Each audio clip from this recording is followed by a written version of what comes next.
Okay, so the functions are not differentiable at points if the graph has a sharp turn. So when does it have that? It could have it when there's a cusp or a node or a corner. Any of those. I usually say, like, look, if the function looks pointy there, or there's sudden change, sudden change, then there could be an issue there. But here, these create something that looks pointy. Don't ever use, oh, it's pointy there, so therefore it's not differentiable. That would not be good reasoning. It's just a quick way to eyeball it and know. Also, when there's vertical tangents, that means it's not differentiable there because you get infinity, which is a type of differentiability.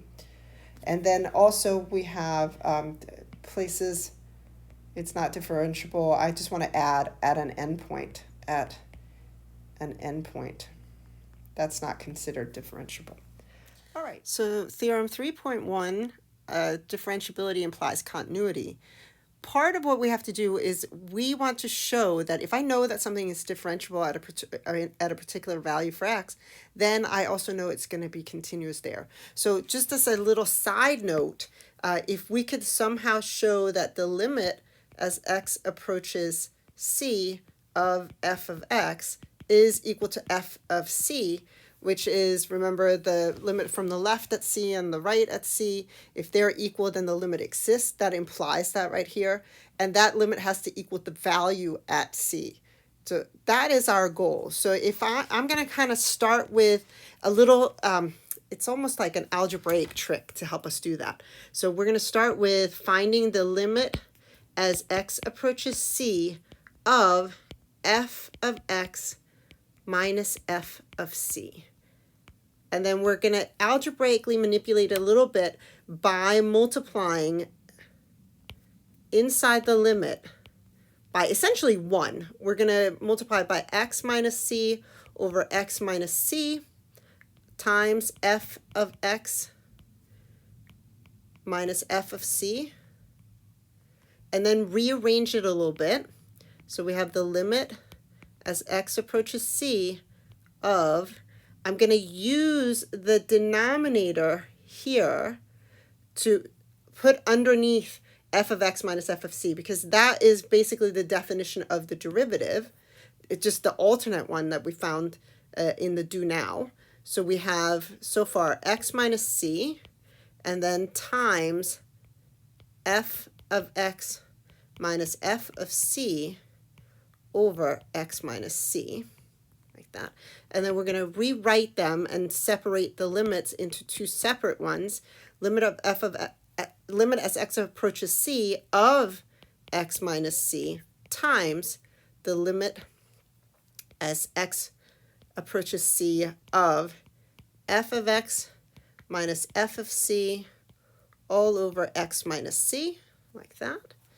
And that then is going to equal, so here what's interesting about this, let me just change the color here, is that this part right here in yellow that I'm highlighting in yellow, that part is f prime at c.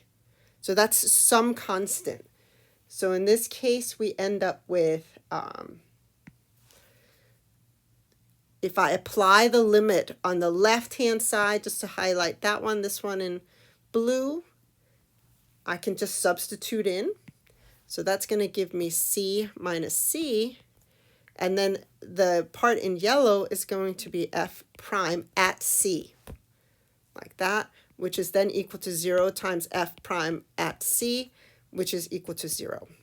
So now looking at this, so far we have the limit as x approaches c of f of x minus f of c is equal to 0.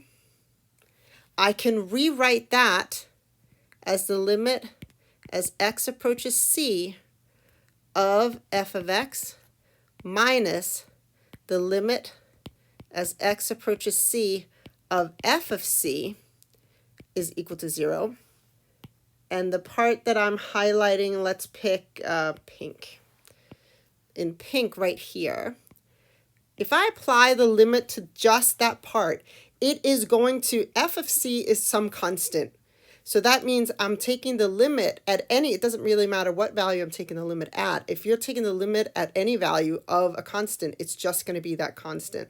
So we can rewrite this as the limit as x approaches c of f of x minus f of c. So now the limit is no longer on there, is equal to 0. So we end up with the limit, ooh, that looks kind of wonky. Let's try that again. The limit as x approaches c of f of x is equal to f of c, which was our goal. So that means